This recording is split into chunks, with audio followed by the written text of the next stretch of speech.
Aluma Capital, altyd aan die groei. Ons gesels vanoggend met die politieke redakteur van Die Papier, Jana Marx, oor die jongste nuus. Goeiemôre Jana. Goeiemôre. Jana, eerstens baie geluk met Die Papier wat vandag die lig sien. So ons is so opgewonde en bly saam met julle. Dis 'n besondere goeiemôre vir ons. Ek moet sê ons is regtig opgewonde. Jana, ons begin sommer vandag by die waterkrisis. Ja, en dit is so ewe die hoofberig van Die Papier vanoggend. Maar as die direkteur-generaal van Water en Sanitasie, Dr. Sean Phillips, en hy sê politici moet nie in beheer wees van watervoorsiening nie. Dis die werk van professionele ingenieurs en wetenskaplikes. So hy sê wat ons almal weet, maar dit is goed dat iemand dit bietjie sê, nê, en iemand van sy statuur. Ja, die direkteur-generaal, jy sou dink, ons almal is so half bangerig vir wat politici gaan sê oor waterplanne en waar fondse heen gaan, maar die direkteur-generaal behoort te weet. Nee, hy's 'n savvy ouer, ek kan dit vir jou sê. So hy het gesê die nuwe nasionale waterkrisiskomitee wat ons weet die president aangekondig het in sy staatsrede, dit moet eerstens fokus op om waterdepartemente in die munisipaliteite in wat hy noem nutsmaatskappye te verander, utilities, dis wat die Engelse woord. So dit gaan oor 'n eenheid of 'n departement waar inkomste afgebaken is, want op die oomblik word die geld vir alles gebruik behalwe vir instandhouding. Jy weet, daai geld word gebruik om salarisse te betaal, en dis nou geld wat inkom van waterverkope. Om salarisse te betaal en ander gate in die begroting te stop, alles behalwe die instandhouding waarvoor dit eintlik bedoel is. So lidmaatskappy sal nou verseker dat daai inkomste afgekamp word en net daarvoor aangewend word. Dit gaan ook maar oor om die verkryging, jy weet, procurement, om daai tenders en goeders in die departement te hou, want op hierdie stadium in die meeste munisipaliteite is daai departemente heeltemal apart van die waterdepartement. En jy wil mos nou hê die waterdepartement hulle eie sake kan hanteer. Dit gaan ook oor die werwing van mense met die regte vaardighede. Op hierdie stadium sal 'n hele ander departement in die munisipaliteit daai aanstellings hanteer. En jy wil tog die waterouens weet tog wat se ouens hulle nodig het, of wat se mense hulle nodig het met die nodige vaardighede vir sekere projekte. Dit gaan ook oor die interaksie van kliënte wat ook buite hanteer word. So die oomblik as jy hierdie departement soos 'n nutsmaatskappy of 'n utility dan nou bestuur, dan word al hierdie goeders deel van daai een departement, soos 'n besigheid wat maar sy eie sake hanteer. So hy sê byvoorbeeld die stad Kaapstad kry dit reg. Hulle is ook nie 'n aparte maatskappy nie, maar hulle het dit reg gekry met hierdie funksies te konsolideer onder een departement in die munisipaliteit, wat hy dink heeltemal fyn is. En die stad Johannesburg byvoorbeeld, dis dit nou nie so lekker nie, die Joburg Water, hulle het die idee gehad om dit so te doen, en toe het hulle baie van die funksies weer gesentraliseer. So, dis hoekom baie van Johannesburg se pap op die grond val, die departementshoof van water in die munisipaliteit het nie eens beheer oor sy eie vloot nie. Hy weet nie eers hoe die trokke beweeg, die vragmotors beweeg, waar hy sy mense op persele moet kry en pype en goed reg te maak nie, net om 'n idee te gee hoe dinge gaan. So ek dink dit is 'n baie goeie plan. En dan net so 'n ekstra kassie, wil ek amper sê, kassie inligting, is ons het ook nou 'n watersektor anti-korrupsie forum. Dit is nou hierdie week van stapel gestuur, waarmee hulle waterkorrupsie wil ondersoek. Dit is die departement van waterwese. Ons weet daar is miljarde se korrupsie wat al oor jare loop. So ons hoop nou dat dit vir die eerste keer in hoe lank verskil sal maak. Voorheen is daar ondersoeke gewees, maar dit was die departement se eie interne ondersoeke. Daar was ook nie vreeslike aksie van buite af nie. Al wat ek nooit kan verstaan nie, is as daar nou 'n departement is of 'n komitee of 'n ietsie is wat in beheer is van water, en daai komitee of wat ook al of die departement funksioneer nie, dan laat ons die mense afdank nie. Ons stel dan nou nog 6 ander komitees om daai komitee of departement te help aan. Ek kan dit nie verstaan nie, want iewers moet die belastingbetaler aanhou betaal vir hierdie ding wat in elk geval nie werk nie. Nee, dit is so, en word mense op en neer rondgeskuif, nee, dis nie dat iemand afgedank word nie, as jy weer sien, dan pop daai persoon op in een of ander departement. Nee man, Jana, dit is net genoeg om my pa te maak op 'n Vrydagoggend, maar hopelik luister iemand vir die direkteur-generaal en dan kom ons nou by 'n oplossing uit. Ja, dit is lekker om te dink dat as dit dalk soos 'n besigheid met goeie besigheidsbeginsels bestuur word, dan is dit 'n goeie ding. Kyk, as 'n mens nou dit sê wat ek nou gesê het, moet jy weet, it cuts both ways, nee. Dan kyk 'n mens na Showmax. Dan weet jy, Kanaal Plus het MultiChoice oorgekoop en hulle is besig om met besigheidsbeginsels dit te bestuur, en daarom sê hulle, sluit hulle Showmax. Absoluut, dit is die groot nuus, ek dink skoknuus waarmee ons gister wakker geword het. En uiteraard is sommige plaaslike vervaardigers baie bekommerd oor die toekoms van plaaslike inhoud. Ons weet Kanaal Plus het nou al laas jaar September MultiChoice oorgeneem. Hulle het eenvoudig net gesê Showmax is nie 'n kommersiële sukses nie, so dis ook nie dat ons dit nie verwag het nie. Maar dit is nog steeds 'n groot skok. Hulle beloof daarom daar gaan nie onmiddellik afleggings gebeur nie. Dit is deel van die ooreenkoms wat die mededingingskommissie aangegaan het toe Kanaal Plus MultiChoice oorgeneem het.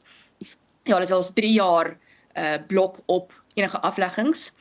So 'n plaaslike vervaardiger sê byvoorbeeld, jy weet, Showmax was een van die enigste plekke op plaaslike vlak waar hy boundaries kon push, hy gebruik die Engelse woorde, met stories, aangesien die verhoor 'n bietjie meer divers was. En dit gaan ook daaroor vir hom om in Afrikaans te kan werk en in Suid-Afrikaanse stories te kan vertel. Die vervaardiger Karen Meyering, ons ken haar van toetertyd af en natuurlik Kelders van Geheime wat nou ook onlangs gekanselleer is. Sy noem dit 'n slag. Sy sê plaaslike vervaardigers sal nou meer as ooit, jy weet, in internasionale koopproduksies betrokke raak om plaaslike inhoud te kan vervaardig. En dan sê sy dit raak ook intekenare kykers en adverteerders. En sy is bekommerd oor werksgeleenthede. Mens kan nou dink, dit gaan nie net oor, jy weet, mense wat, soos Kanaal Plus nou sê, daar gaan nie afleggings wees nie. Dit gaan hier oor mense wat ingekontrakteer word, crew, jy weet, jou kamerapersone en almal wat betrokke is by die maak van 'n produksie. Daai mense waar sy dan ook natuurlik uiteraard bekommerd is. Party vervaardigers beskou dit as 'n oorgangsfase. Dit is ook nie dat dit die enigste die Suid-Afrika unieke geval is nie. Die filmbedryf kry oral swaar. Ek het gister nogal gepraat met 'n Amerikaanse vriend, hy's 'n vervaardiger en regisseur in Los Angeles en hy sê ook vir my, jy weet, in sy woorde te gebruik, it's super dead. Ja. En dat baie van die crew al uit Los Angeles getrek het om ander werk te gaan soek, want daar is nie werk in die filmbedryf nie. So wêreldwyd sukkel dit. Dit gaan oor kunsmatige intelligensie en konsolidasie en 'n klomp goed wat nou die filmbedryf totaal en al verander. En ons kan ook dan sien dat hierdie Kanaal Plus ook, jy weet, is deel van die wêreldwye verandering en oorgang wat aan die gang is. Kanaal Plus sê daarom dat, jy weet, hulle is steeds verbind tot plaaslike inhoud en MultiChoice dieselfde ding gesê. Hulle het ook 'n navraag of 'n reaksie op 'n navraag aan Meta 24 gesê, jy weet, plaaslike vervaardigers moenie bekommerd wees nie. Hulle ondersteun plaaslike inhoud, dit gaan steeds voort. So ja, ons sal maar sien wat daar gebeur. Kanaal Plus sê wel hierdie proses is deel, of hierdie gebeurtenis is deel van 'n langer proses om hulle eie stromingsdiens dan nou beskikbaar te stel. Ons sal nou maar sien wat dan nou daar uitkom. Op hierdie stadium weet ons nog nie wanneer dit gaan sluit nie. Ons kyk maar nog Showmax aan totdat dit verander. Ja. Ja, so hou ons aan tot iets verander. Iets wat wel verander het, Jana, is dat Vincent Smith tronk toe gaan. Kyk nou net daar, ewe skielik. Ja, nee, kyk. Dis 'n voormalige ANC LP, maar ek dink mense sal hom onthou van die Bosasa saga. En hy is nou 7 jaar tronkstraf gevonnis vir korrupsie en ander aanklagte nadat hy omkoopgeld vir die maatskappy Bosasa ontvang het. Hy is dan 'n donderdag deur die Gautengse Hooggeregshof skuldig bevind nadat hy of hy's gevonnis, liewer nadat hy in 'n pleitooreenkoms met die staat aangegaan het. Hy skuldig gepleit op aanklagte soos dan gaan dit maar oor korrupsie, dit gaan oor bedrog, geldwasery, oortreding van die belastingwet, so 'n klomp aanklagte. Hy is eintlik 12 jaar op elke aanklag gevonnis, maar die goed loop saam. En daar is hy nou ook natuurlik, of die vonnis is 5 jaar opgeskort op voorwaarde dat hy soortgelyke oortredings gedurende daai 5 jaar pleeg nie. So eintlik is die effektiewe vonnis wat hy nou uitdien net 7 jaar. En dis dan nou soos 'n klomp 7 jare wat hy dan nog tegelijkertyd uitdien, wat hy nou net in totaal 7 jaar sal wees. So ja, ons onthou ook, hy is aangekla saam met Angelo Agrizzi, hy is die bedryfshoof van Bosasa gewees, en hy het ook skuldig gepleit. Die verskil hier is, Angelo Agrizzi se vonnis is totaal en al opgeskort, waar Vincent die eerste ou is wat hy nou fisies tronk toe gaan, al is dan nou net vir 7 jaar. 7 jaar, nie te sleg nie, as jy dink dat hy in 'n tydperk van omtrent 9 jaar net 28 miljoen rand se inkomste nie verklaar het nie. Dis net die wat hy nie verklaar het nie. Ek sê nie dis nie ander goed nie. Ek sê nie dis wat hy nie verklaar het nie. Nie 'n bad deal nie. Vir 7 jaar, nie 'n slegte deal nie. Nou ja. Miskien is ek maar net bitter. Die wat is daai kommissie wat ons almal van vergeet het? Die zon. Wat die son doen. Kan jy glo? Nou ja, ons is gewaarsku oor stygende oliepryse. Die enog Gonogwana sê wees op die uitkyk.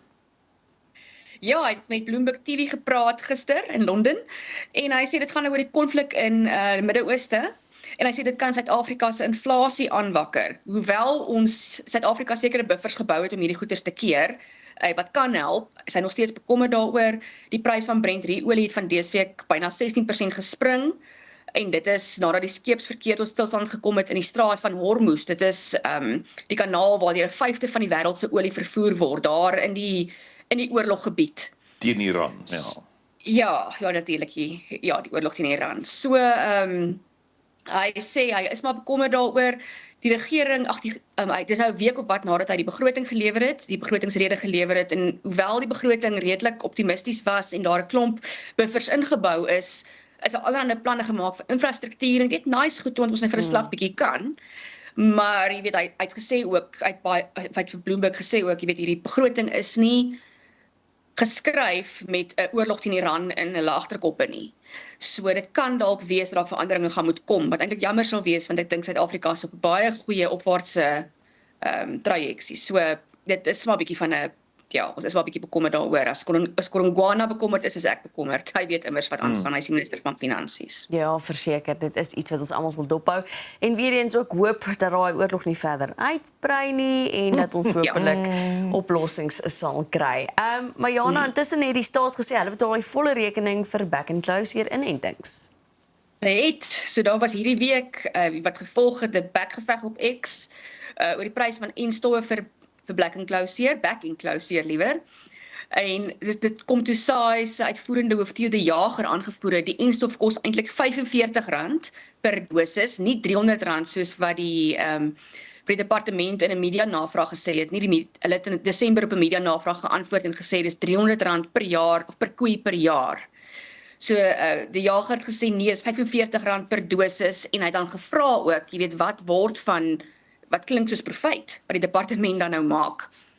Toe John Steenhuisen, hy is die minister van Landbou natuurlik, hy het teruggekap op X, en hy het gesê die R45 weerspieël slegs die verskaffer se afleweringsprys by 'n goedgekeurde koelbergingsaanleg. Hy het gesê dit sluit uit al die logistieke en bedryfsuitgawes soos gehaltebeheer en temperatuurbeheer as weer daai goed moet koud gehou word die hele tyd, hulle praat van die cold chain, veilige berging, voorraadbestuur en dan ook die verspreiding. So hy sê daai R45 sluit al daai goed uit. En dat hy bevestig in hierdie verklaring, die boere sal nie betaal vir enstowwe nie. Die jager was natuurlik bekommerd dat hierdie geld oorgedra word na die boere toe, dan hulle nou eintlik 'n opgeblaaste bedrag betaal vir die enstowwe. Toe die minister gesê nee, daar is nie 'n manier dat boere gaan betaal daarvoor nie, die staat befonds hierdie goeders of finansier hierdie goed volledig. So ja, op hierdie stadium is enstowwe reeds na al die provinsies versprei, 100,000 diere word weekliks ingeënt, en dan 16,000, die 80% van die nasionale kudde sal teen Desember ingeënt wees. Netjies, dit klink slim. So gepraat van slim. Daar is nou 'n storie wat hulle sê, kyk ons het mos altyd mense wat jonger as ons is nie so slim nie. Is dit, sê jy so, Pierre? Ek sit met 'n mond vol tande. Maar daar is nou eintlik bewyse dat Gen Z, dat jou ma beter weet as jy Gen Z is, as wat jy weet.